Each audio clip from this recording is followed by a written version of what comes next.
isn't it weird that we're in the year 2020, the far distant future, and people are still backwards about very small things. Like you talked about, in 1918, they wore masks. They Right. recognized the danger. Yeah. And now we have a president that's going around shaking hands with people and then shaking hands with other people, and Right. they're not even practicing what they're preaching to the general public. They're all standing close together. They're not practicing social distancing. Mike Pence, how many people has he met that are sick? And they're still all like right next to each other. Yeah. It's just a big, and the stock market and all that. It's just like Theoretically, we're they're supposed to obviously be enlightened in the year 2020, but it's clear that right, but obviously we're we're dumber than about in the ever. same place. Well, that's the thing about archaic man. There was also a certain intelligence to archaic man's theories, predictions. There's a certain intelligence there and a coherent logic, at least. And it means that while we have logic and we have science today, we're still able to or we're still susceptible to Apparently, our yeah, we have all the science in the yeah world, but if you have no intention of using it, yeah then it doesn't really matter.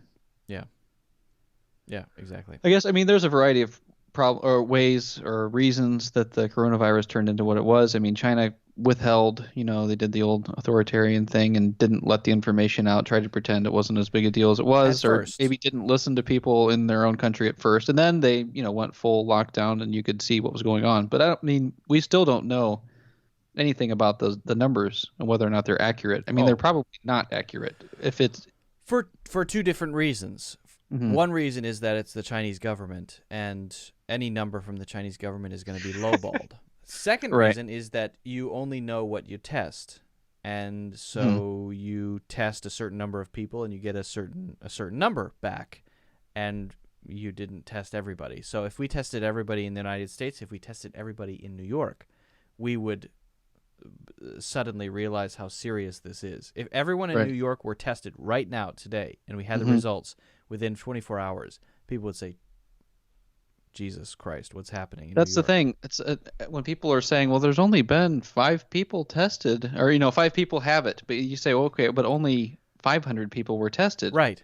That's terrifying. I Well, and mean, it's but even more than that. It's right. more like 500 people were tested, 300 people have it. It's more like that. That's why DeWine, I think that's why your governor, Oh, mine. yeah, Thank you very I much. think I that's why appreciate your that. governor realized that sometimes you have to err on the side of freaking out about something because Hmm. not doing so has a much greater risk than doing so, right? Hmm. The assumption of this number out of this many people, let's look at the percentage, let's look at the ratio. This number out of this many people is infected. This is the rate. This is the ratio. Let's blow that out to the population of Ohio. It's time to freak out once you do that. And if you do that for New York, I'm sure it's the same. They're not saying that for New York, but they probably should.